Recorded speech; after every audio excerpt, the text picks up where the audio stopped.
Number three, we see, again, we see this with everybody, overestimating marketing and underestimating ops. How Yeah. many times have we heard someone talk about their ROAS, maybe their CAC, although I bet you tell me all the time that, many founders don't know their customer acquisition costs, but definitely their ROAS, return on ad spend.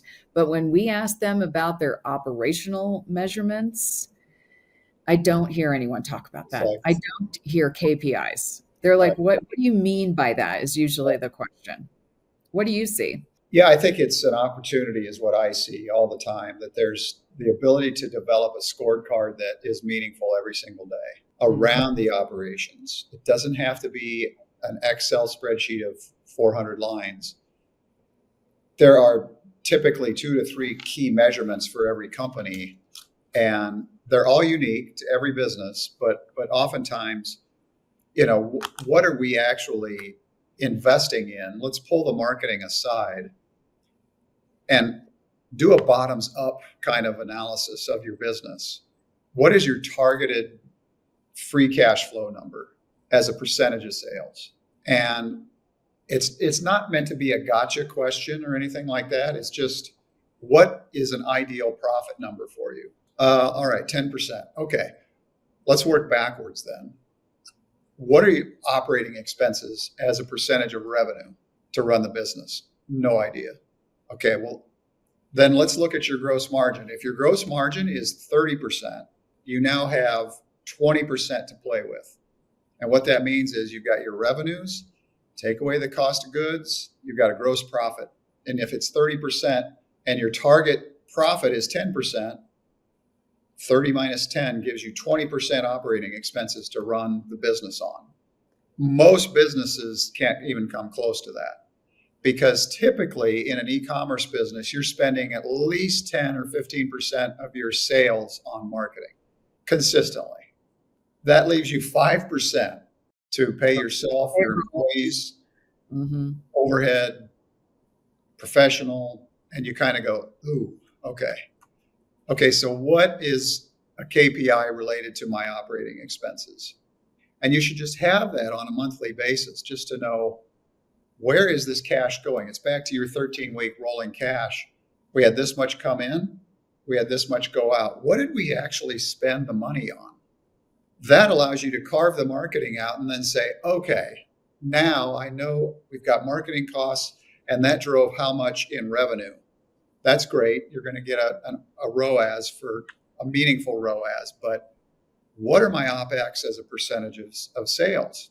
And it's something everybody should know. You walk down the hall and go, what did we spend last month as a percentage of sales? So that's a KPI. That is so perfect. Like revenue is 100%.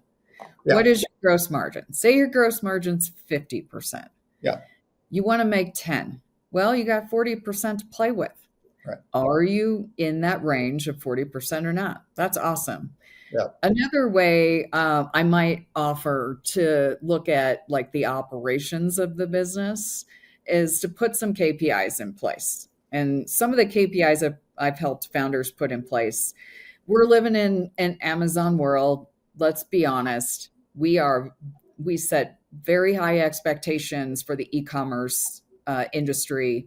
We want our packages at our door within 2 days at the most. And I know you ordered from one of our potential founder clients a few weeks ago, and it took forever to get the Yeah. package, and forever meant 7 days or 10 days or something like that. Wasn't What's even going on? but the reality, I mean, realities are realities. Yeah. When I hate to bring this up again, but it's also very important. When I was at Sports Authority, I wanted to measure what the impact was to the customer NPS, the Net Promoter Score, which is basically a customer satisfaction score, what the impact of the operations metrics were. So I measured, I sent some customers their package, made sure they were fulfilled in 24 hours. Their package was fulfilled in 24 hours and that they received it in 2 days.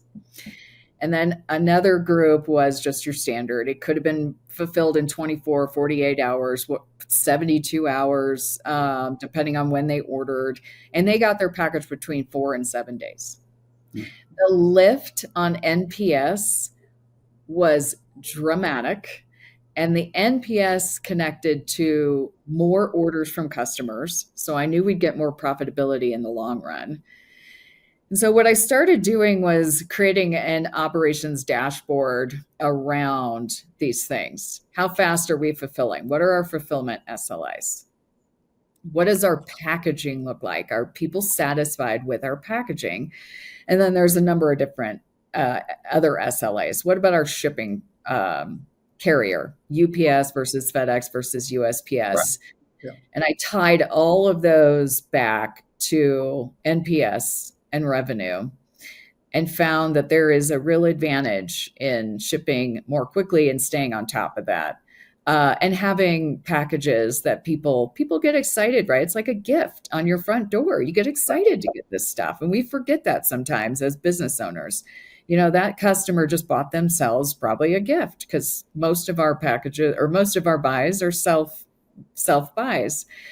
So dashboards are really important on the operations side. We see a lot of dashboards on marketing as far as, let me track my return on ad spend on Facebook and this, that, and the other. But don't forget about the operations. The operations has just as much impact to the customer satisfaction and the profitability of the business.